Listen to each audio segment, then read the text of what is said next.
Le jeudi 20 juin 2013, nous arrivons à Kiev, capitale de l'Ukraine. En taxi, nous allons au centre où nous logerons une nuit. Kiev est une ville très étendue, 9 fois Paris, peuplée de presque 3 millions d'habitants.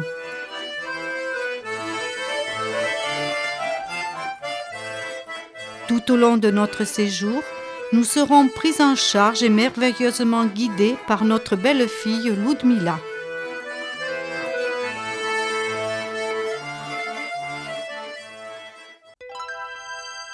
Le lendemain, vendredi 21 juin, nous prenons la route pour Rivne, à 300 km, en direction du nord-ouest. Dans un relais routier, nous faisons une pause repas.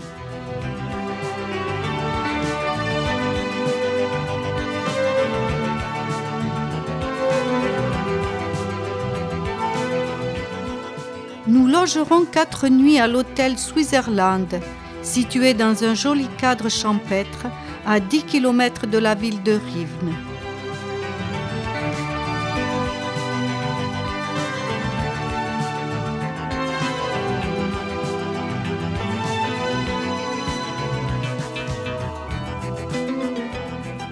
L'hôtel, au bord du lac, bénéficie d'une plage aménagée et surveillée.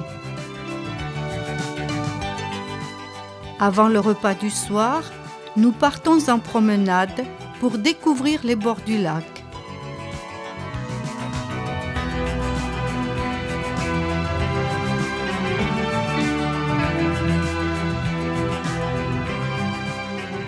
Dans les champs, nous rencontrons un troupeau de vaches et des chèvres.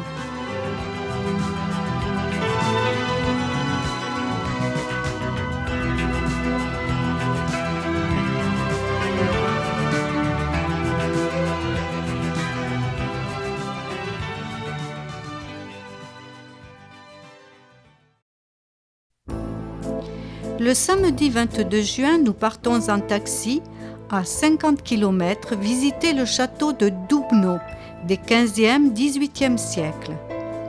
Ce château, maintes fois reconstruit, a une histoire très mouvementée. Il existe depuis 1099. Au cours des siècles, il est passé successivement à la Pologne, à l'Empire russe, puis de nouveau à la Pologne.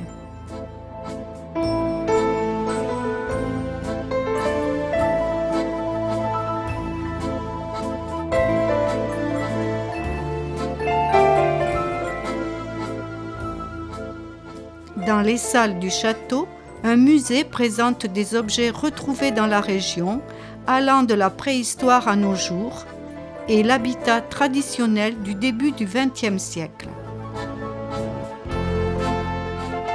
On peut voir des meubles et des outils, des vêtements, une icône et des serviettes brodées appelées rousnik.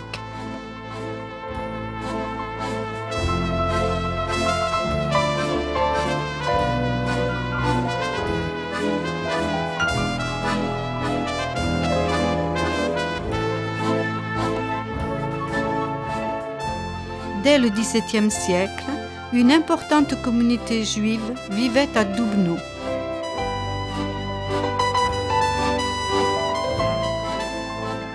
La ville actuelle, sur les rives de la rivière Igva, compte 38 000 habitants. Pendant la Seconde Guerre mondiale, la ville de Dubno fut occupée par l'Union soviétique. Jusqu'à 3 000 prisonniers furent enfermés dans les prisons du château. En 1941, 550 furent exécutés par la police politique. Après la défaite de la bataille de Brody, la ville fut occupée par l'armée allemande. Un ghetto fut créé, environ 5000 juifs furent massacrés par des SS et leurs collaborateurs ukrainiens.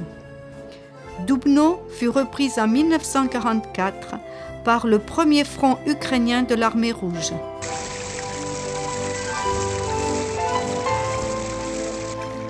Nous traversons un parc et longeons la rue principale pour aller visiter la petite église orthodoxe de Petraska Lavra.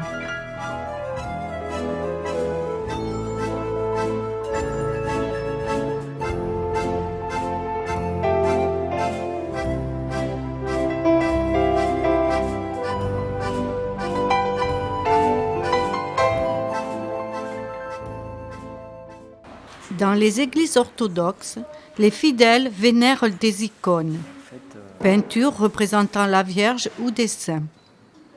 Les Ukrainiens ont la liberté religieuse. Les églises sont séparées de l'État. L'orthodoxie est la doctrine religieuse historique et traditionnelle de l'Ukraine et la plus puissante. Actuellement, 3 églises orthodoxes influencent la vie religieuse du pays. La majorité des croyants sont partagés entre 2 autorités religieuses rivales, les patriarcats de Moscou et de Kiev.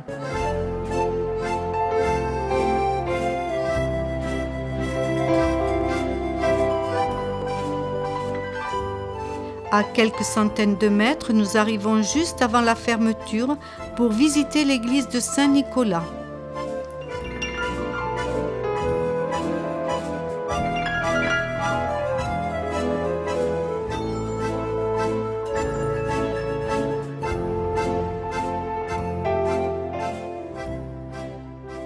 La vie du peuple est rythmée par la célébration des fêtes religieuses. 2 grandes fêtes sont glorifiées avec faste et ferveur sur plusieurs jours, Pâques et Noël.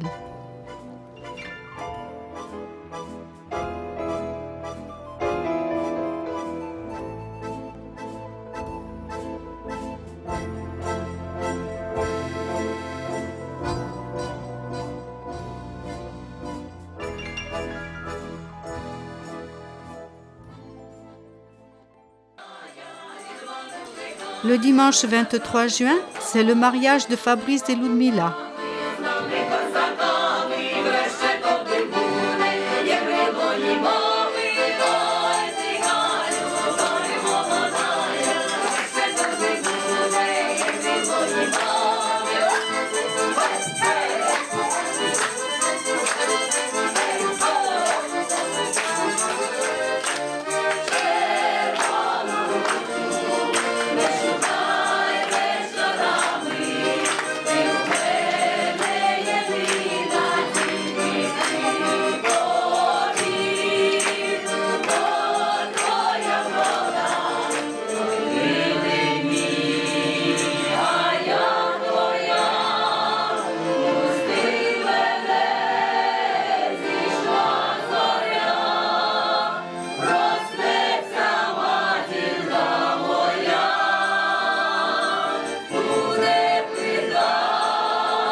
Lundi 24 juin, nous partons pour une promenade dans la campagne.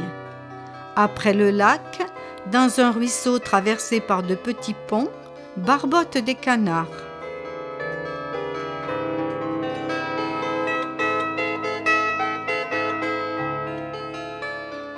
Dans les champs, d'autres canards et des oies cherchent leur nourriture.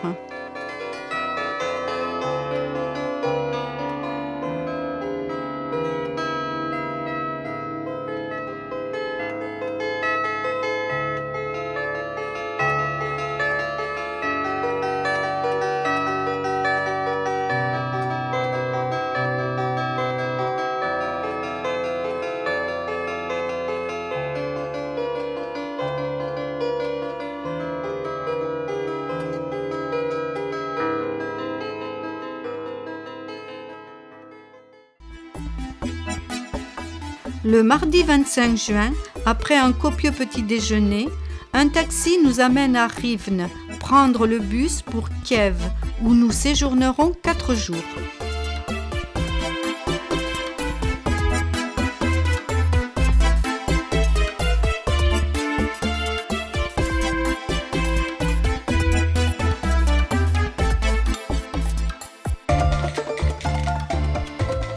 À mi-parcours, nous faisons une courte halte au relais routier.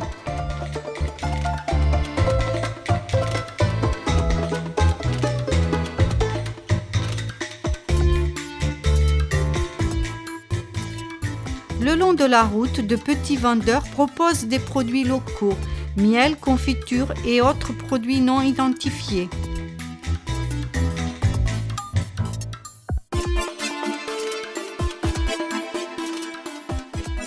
Dans les nombreux nids de cigognes, nous apercevons les petits cigogneaux.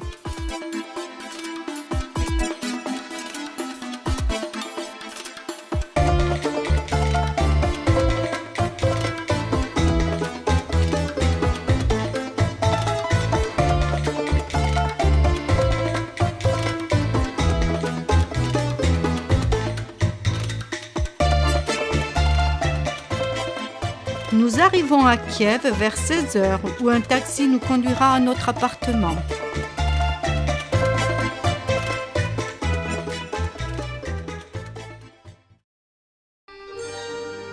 Mercredi 26 juin, nous partons en bus visiter le centre historique de Kiev. Nous passons près de l'université et du théâtre.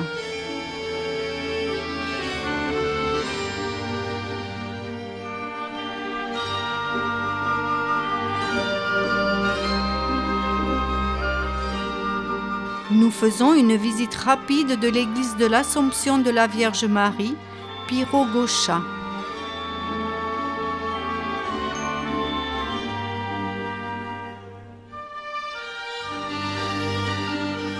Nous montons la rue Saint-André, une rue de Kiev célèbre et touristique, appelée le Montmartre de Kiev.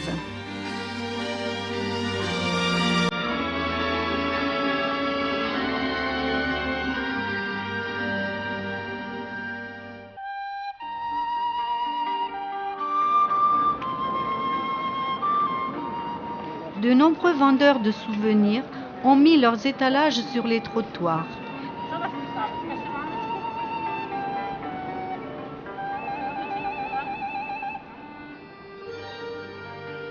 Et des peintres exposent leurs œuvres.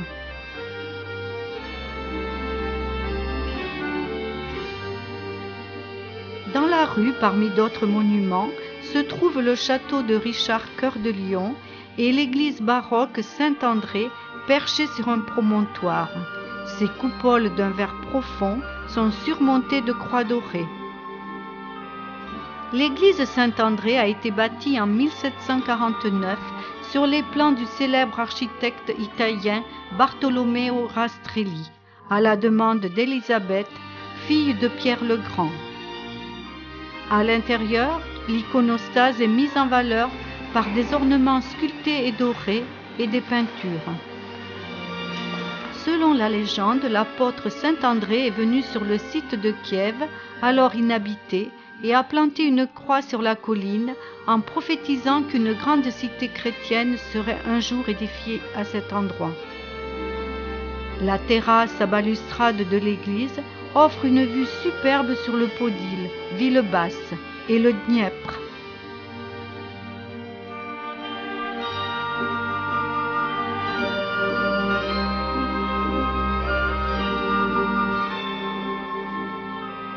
La cathédrale Sainte-Sophie, inscrite sur la liste du patrimoine de l'UNESCO, a été fondée par le prince Yaroslav le Sage en 1011.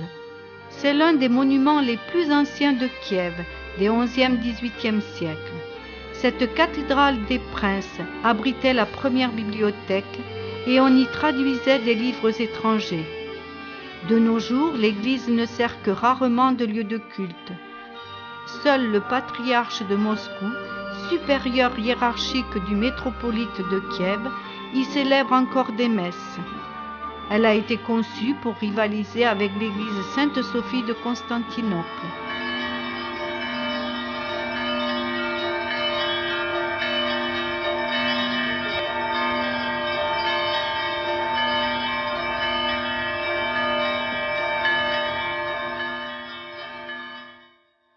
Les anciens appartements du métropolite sont devenus un musée. Les meubles viennent de France.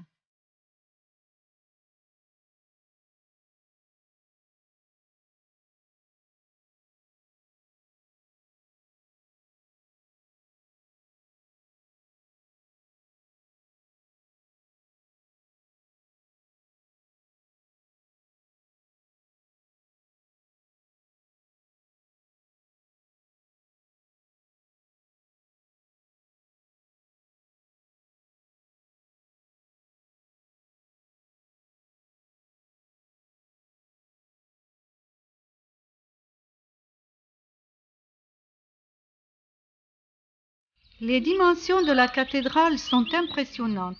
Elle est constituée de 5 nefs, de 5 absides et de 13 coupoles. Elle est entourée sur 3 côtés de galeries à 2 étages.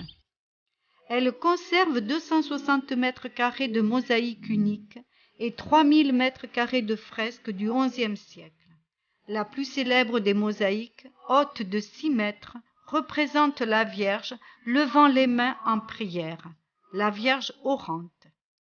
La cathédrale servit de nécropole princière et abrite toujours le tombeau de Yaroslav le Sage.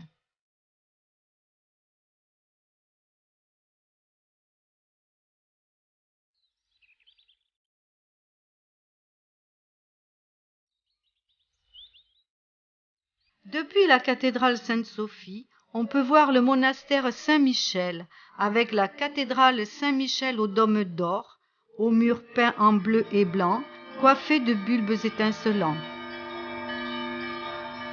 Les statues de saint Olga, des moines Cyril et Méthode et de saint André s'élèvent devant le ministère des Affaires étrangères. L'histoire de la cathédrale Saint-Michel est dramatique. Ce sanctuaire fut bâti en 1108 sous le prince Sviatopolk, petit-fils de Yaroslav le Sage. La cathédrale subit les invasions des Tartares, mais ne put résister aux Soviétiques qui la détruisirent en 1930. Avant de la démolir, la plupart des fresques et mosaïques anciennes avaient été déplacées vers des musées de Russie et notamment à l'Ermitage de Saint-Pétersbourg. En 1990, la cathédrale a été reconstruite à partir de documents historiques. En 2004, les fresques originales conservées à l'Ermitage revinrent en Ukraine.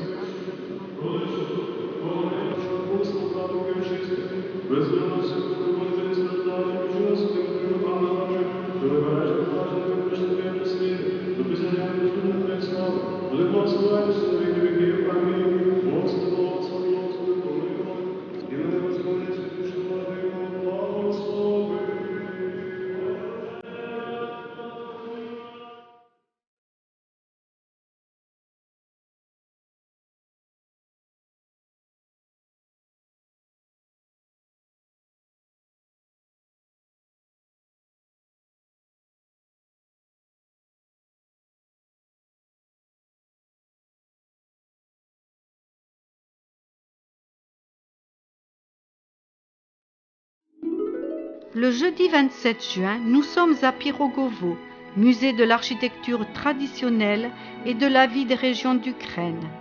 Ce musée, fondé en 1969, regroupe près de 300 édifices apportés des différentes régions du pays, allant du XVIe au XXe siècle. Sur 135 hectares, ces bâtiments, pour la plupart des originaux, sont regroupés en 6 villages, chacun représentant une région différente de l'Ukraine.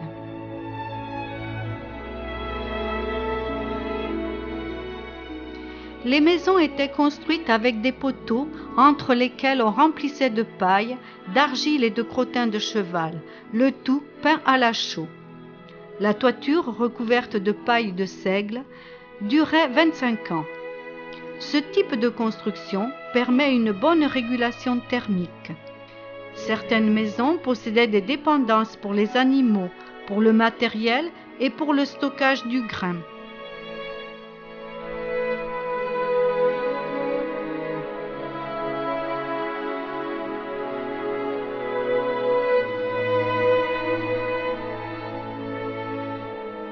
À l'intérieur des maisons sont exposés des vêtements traditionnels, des meubles, de la vaisselle, des instruments de musique et des outils. Des familles de 5 à 10 personnes pouvaient vivre dans ces petites maisons, dormant sur des bancs en bois et travaillant dans les champs. Les villageois fabriquaient eux-mêmes leurs tissus.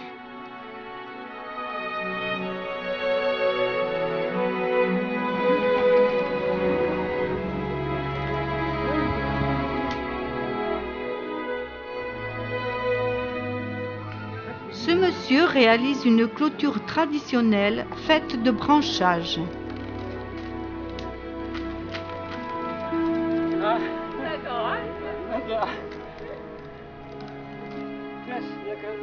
Le musée regroupe des moulins, des chaumières paysannes, des églises en bois et des auberges.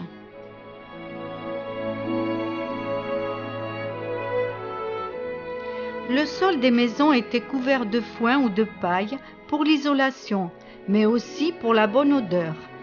Des plantes odorantes étaient également accrochées aux murs.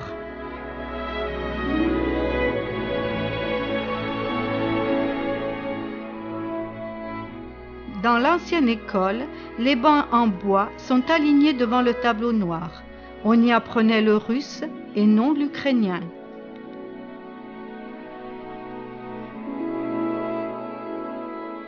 Le parc compte 5 anciennes églises en bois.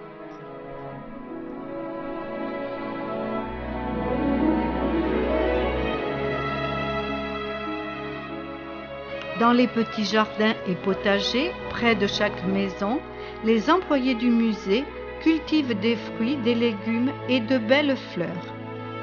Les fleurs, considérées comme un cadeau de Dieu, sont très présentes dans le costume, les décors et les arts populaires. Elles symbolisent la protection contre les forces du mal et les maladies.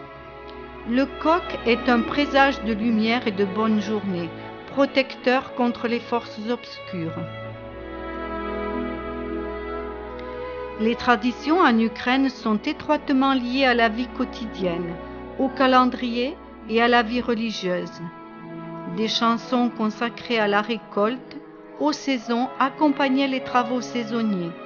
Beaucoup de symboles dans la décoration des maisons rappellent les croyances. Les œufs peints font partie des traditions. Avant que l'Ukraine ne soit christianisée, l'œuf symbolisait l'univers, le jaune représentant le soleil et le blanc la lune. Plus tard, l'œuf a été associé à Pâques, symbolisant la résurrection du Christ et la promesse d'une vie éternelle.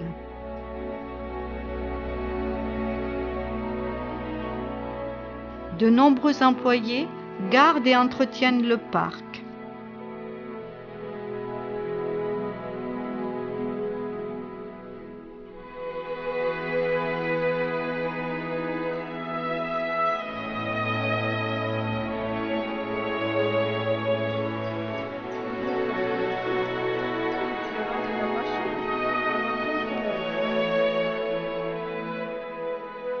En passant devant un vieux moulin en pierre, nous quittons la partie des maisons anciennes pour nous retrouver au début du XXe siècle, durant la période soviétique.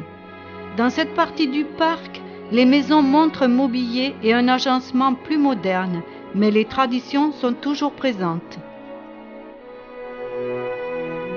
Dans les cuisines bien aménagées, les Ukrainiennes préparaient une cuisine de tradition campagnarde, rythmée par les saisons, l'hiver très long et froid, l'été plus court et chaud, très variée et délicieuse.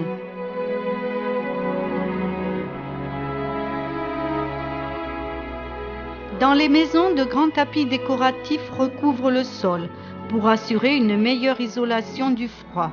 Aussi, il est d'usage de se déchausser en entrant chez les Ukrainiens pour ne pas salir.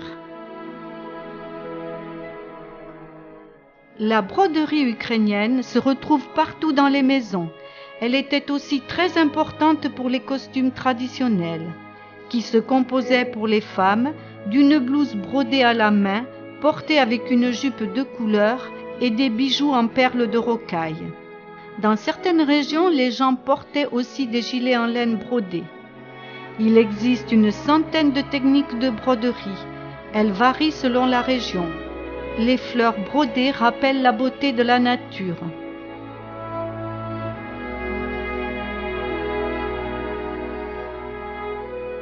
Il est midi, il fait très chaud. Le pique-nique à l'ombre est le bienvenu.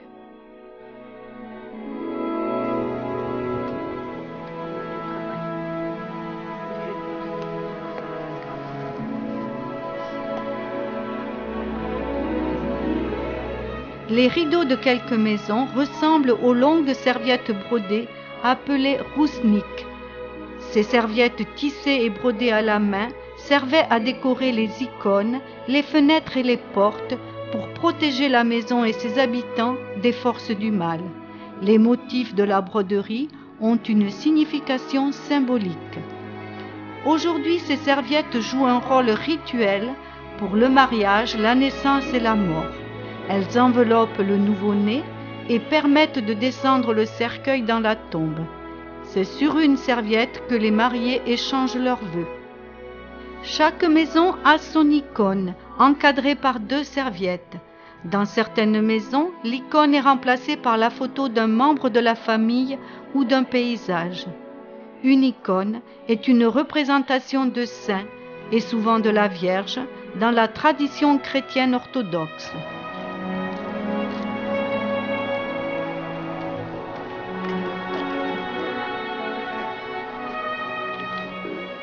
Pirogovo est un musée vivant, des représentations théâtrales, des chants et danses folkloriques, des démonstrations d'artisanat animent souvent le parc et font revivre les traditions.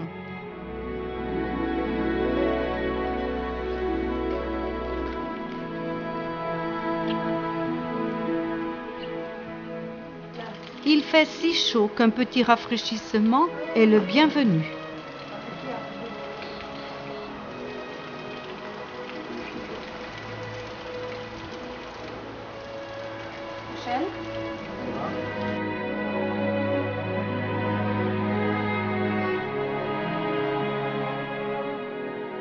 Les maisons reflètent les traditions et l'artisanat. Des frises peintes à la main représentent des fleurs, symboles de beauté. Des broderies représentent des oiseaux, symboles du couple. La sculpture de la babouchka montre l'attachement à la famille.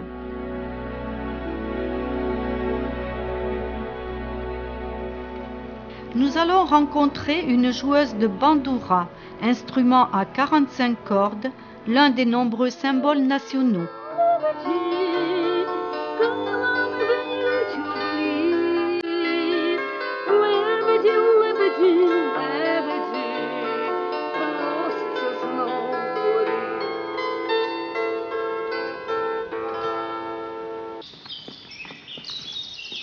Nous avons beaucoup marché, mais nous n'avons vu qu'une partie du parc.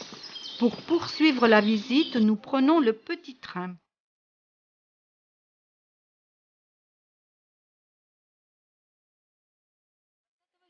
Dans le petit train, nous sommes si secoués qu'il est difficile de filmer et de faire des photos.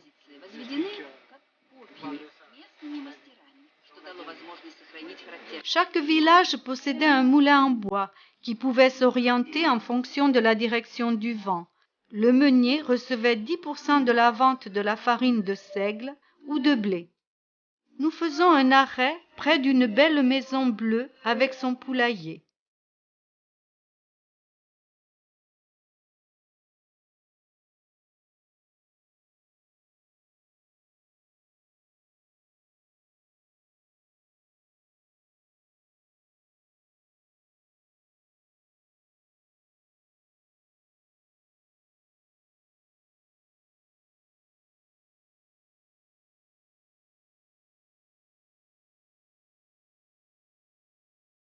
Dans cette église du XVIIIe siècle sont célébrés des offices, des baptêmes et des mariages.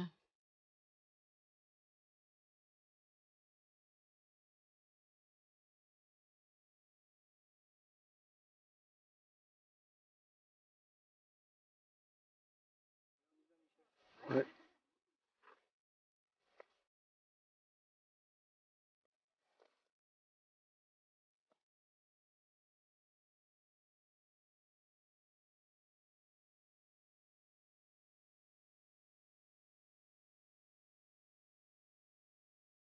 Le musée a aussi reproduit la végétation des différentes régions. Ainsi, autour des maisons des Carpates poussent des sapins.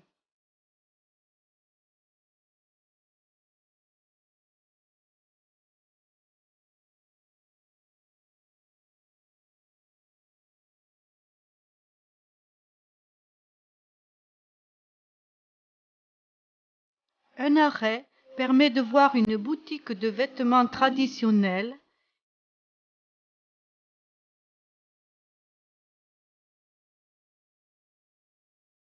et des poupées fabriquées avec des épis de maïs.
Nous faisons un autre arrêt près d'une très ancienne église et de ruches en bois.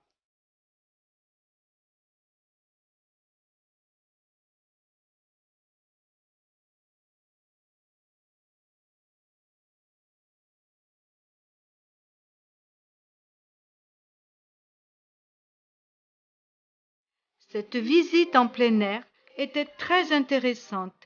En une journée, nous avons eu un aperçu des différentes régions d'Ukraine et de leurs coutumes.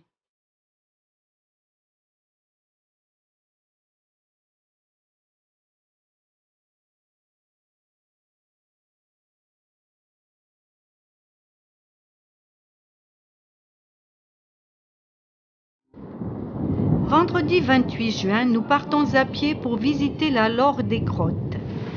À notre arrivée, une averse nous oblige à nous abriter sous le porche de l'église de la Trinité, datant du XIe siècle.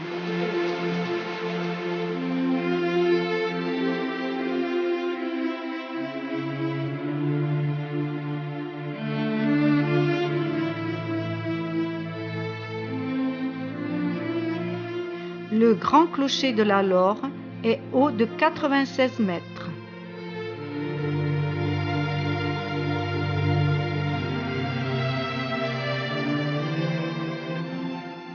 Après avoir traversé l'ancien hôpital, nous marchons le long d'une ruelle pour arriver devant l'église de tous les saints.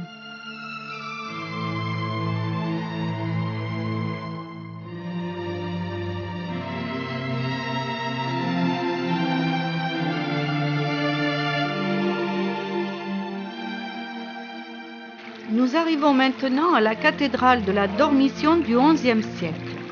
Détruite en 1941, elle a été reconstruite en 2000.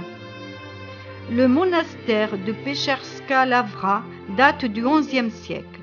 À l'origine, simple ermitage, il est devenu l'un des plus grands centres spirituels et intellectuels du monde orthodoxe, célèbre pour ses pèlerinages. Il comprend un vaste ensemble de bâtiments monastiques et d'églises, dont certaines souterraines abritent les momies de moines vénérés.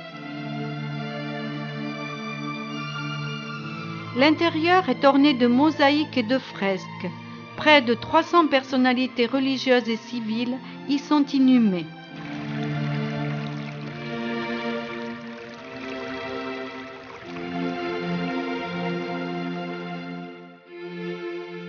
L'église Saint-Antoine et Théodose a été construite en 1893 dans un style architectural néo-byzantin.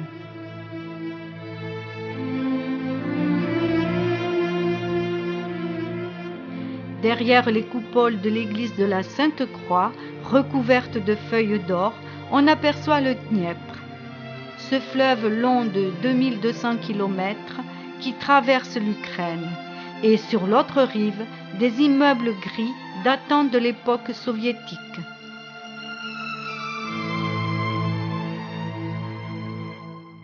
Le monastère, inscrit sur la liste du patrimoine mondial de l'UNESCO, constitue le plus grand ensemble de musées d'Ukraine, avec 144 bâtiments, notamment le musée des trésors historiques, le musée du livre et de l'imprimerie d'Ukraine et le musée des micro-miniatures de Mykola Siadristy.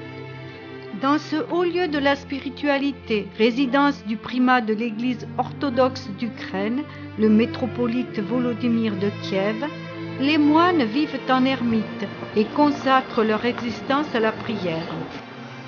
Une tenue correcte est exigée. Pour les femmes, tête couverte et en principe pas de pantalon.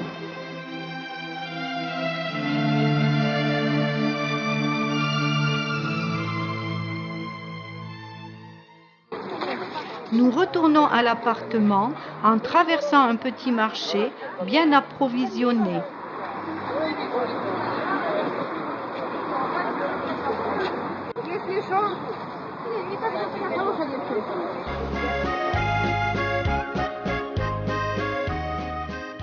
L'après-midi, nous prenons un bus pour aller vers le centre-ville de Kiev.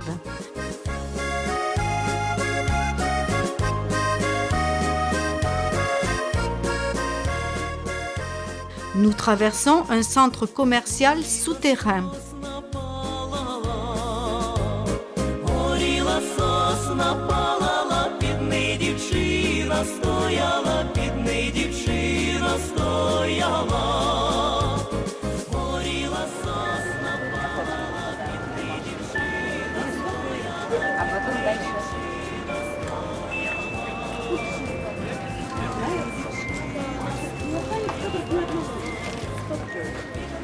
Nous voici dans la rue Kreschatyk, large de 100 mètres, que tous les Kieviens comparent aux Champs-Élysées. Elle offre une belle perspective sur 1,2 km. Elle a été reconstruite après la guerre dans le style monumental stalinien.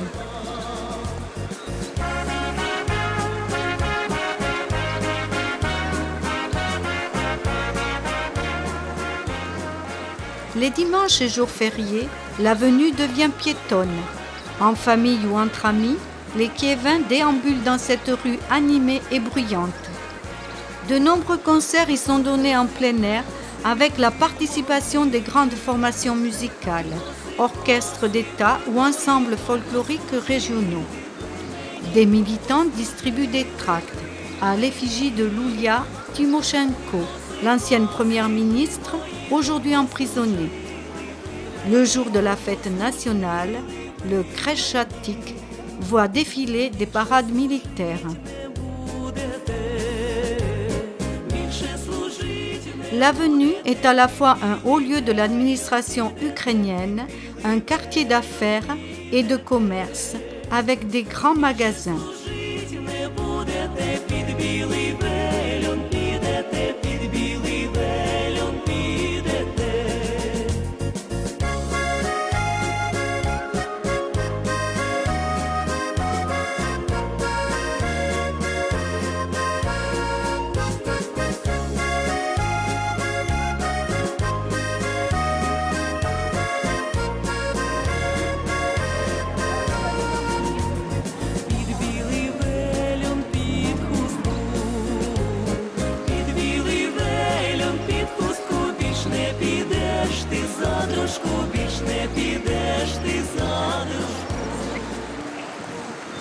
La place de l'Indépendance est la place centrale, lieu de la Révolution orange en 2004.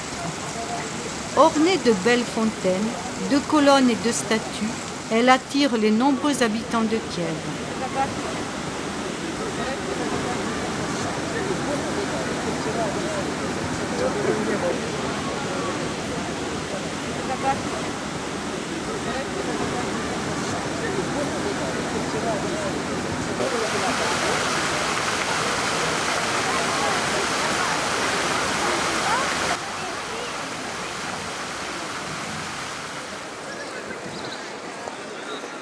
Ce monument symbolise le point zéro du kilométrage des routes.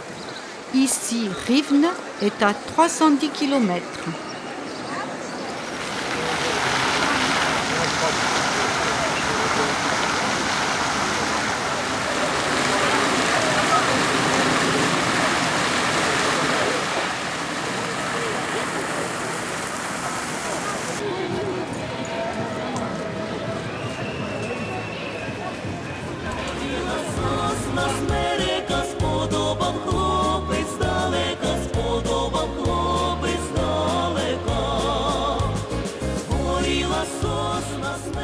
Sous une arcade, un passage mène à la statue de l'architecte Vladislav Gorodetsky.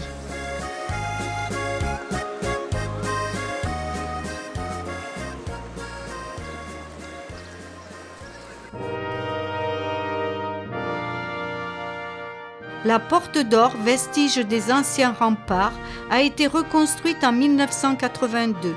Elle avait été érigée en 1037 sous le règne de Yaroslav Mudry.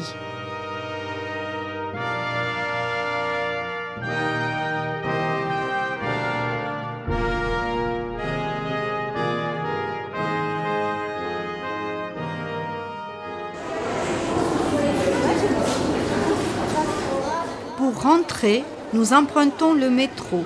À 100 mètres de profondeur, il se compose de 45 stations réparties sur 3 lignes, totalisant 59 km. Sur la 3e ligne électrifiée, la plus belle station, Zoloty Vorota, est recouverte de mosaïques.